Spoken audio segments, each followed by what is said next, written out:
की जय। श्री सद्गुरु महाराज की जय। महर्षि में ही सत्संग सुधा सागर से गुरु महाराज का प्रवचन, जन्म लेना और मरना संसार का धर्म। प्यारे लोगों, मैं बौद्धकालीन एक इतिहास सुनाता हूँ। उस समय भगवान बुद्ध काशी में विराजते थे। वहाँ की एक महिला का इकलौता पुत्र मर गया था, किंतु उनको यह विश्वास नहीं होता था। वह लोगों से कहती फिरती कि मेरा पुत्र बीमार से बेहोश हो गया, इसको होश में ला दो। लोग समझाते कि यह मर गया है, फिर भी उसे विश्वास नहीं होता था। अंत में लोगों ने राय दी कि देखो, तुम्हारे पुत्र को कोई भी होश में नहीं ला सकता है।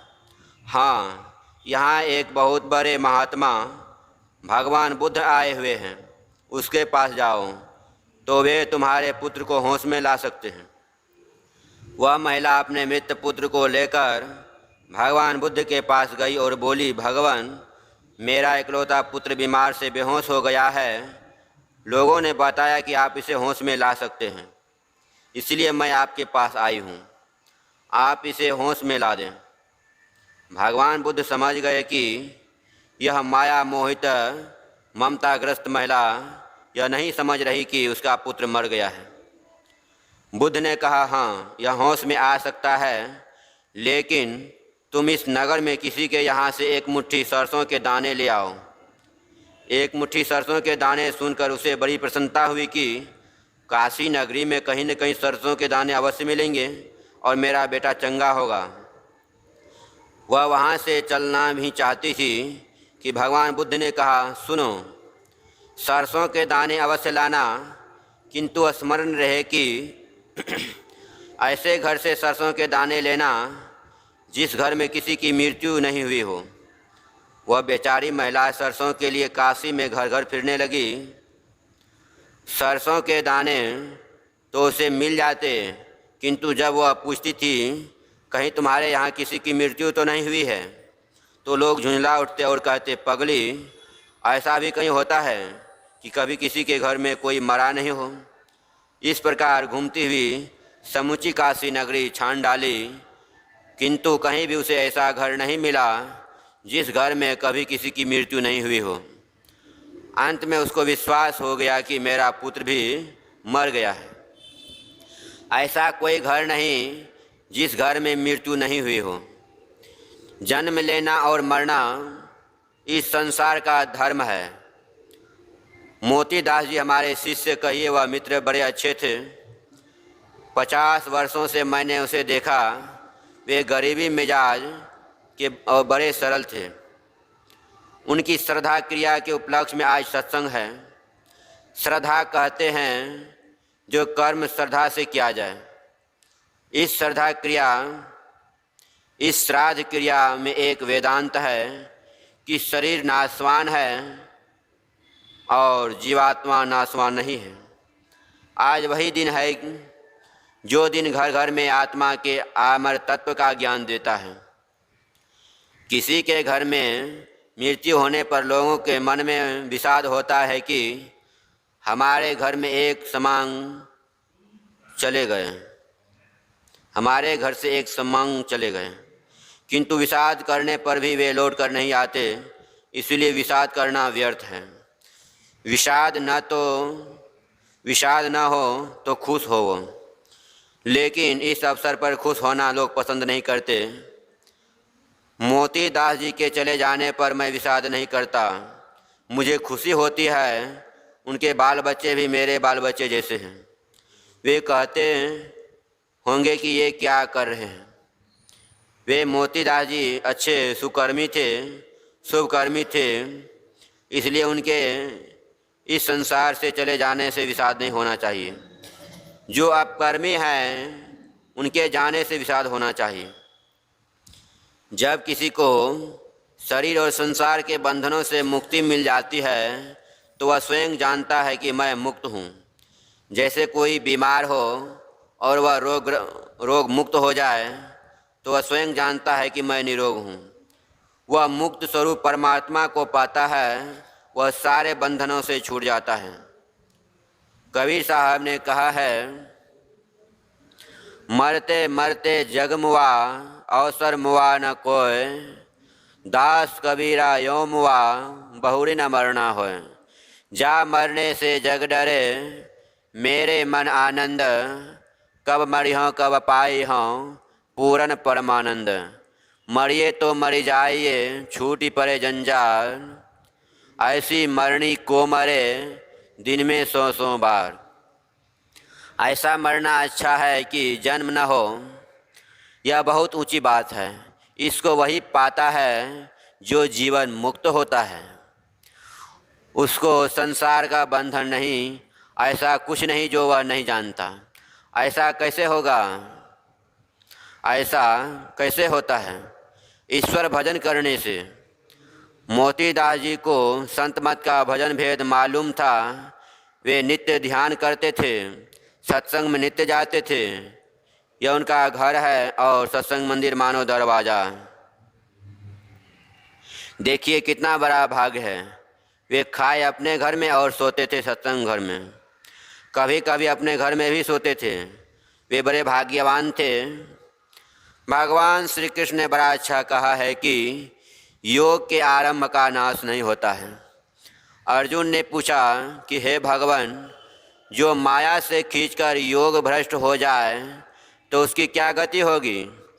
भगवान श्री कृष्ण ने कहा, वह पुण्यकर्ता लोगों के मिलने वाले स्वर्ग को पाता है और विशाल स्वर्ग सुख भोगकर इस पृथ्वी पर किसी पवित्र श्रीमान के कुल में जन्म लेता है अथवा योगी कुल में जन्म लेता है और वह अंत में मेरे अंदर की शांति को पाता है और मोक्ष पाता है।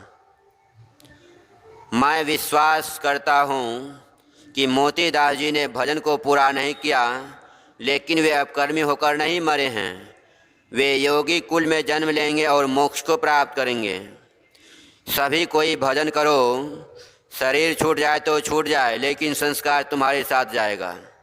भक्ति बीज पलटे नहीं, जो जुग जाए अनंत, ऊंच नीच घर जन्म ले तो संत को संत।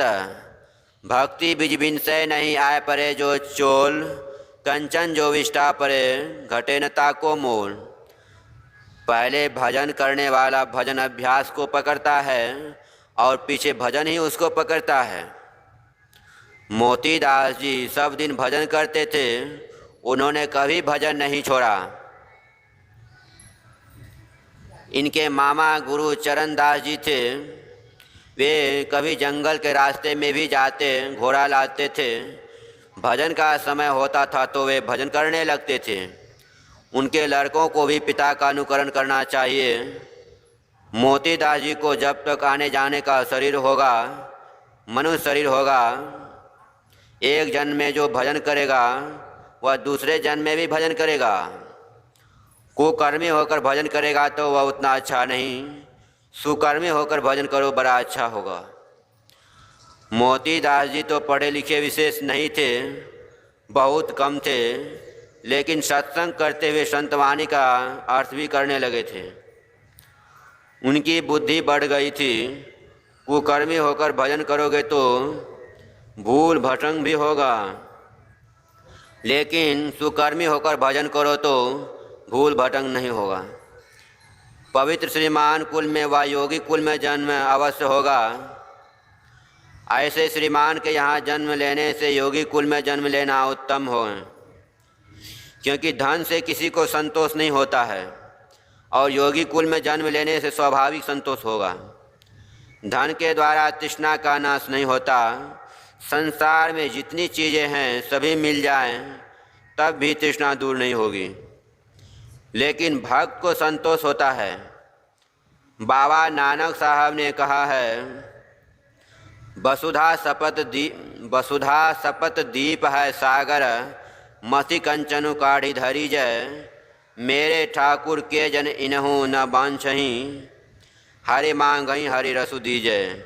साकत नर प्राणी सद भूखे, नित भूखन भूख करी जय।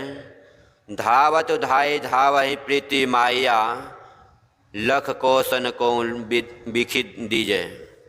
हम लोगों को चाहिए कि हम तृष्णा वक्त होकर नहीं रहें।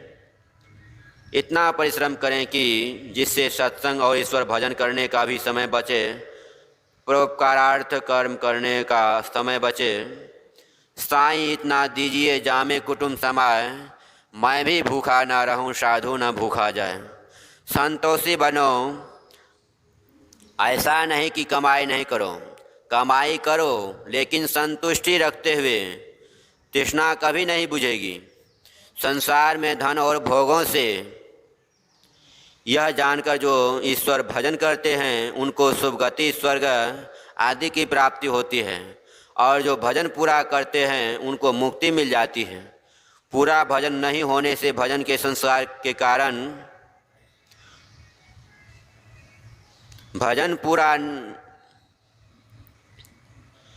पूरा भजन नहीं होने से भजन के संस्कार के कारण मनुष्य शरीर होता है और पुनः भजन में लगता है।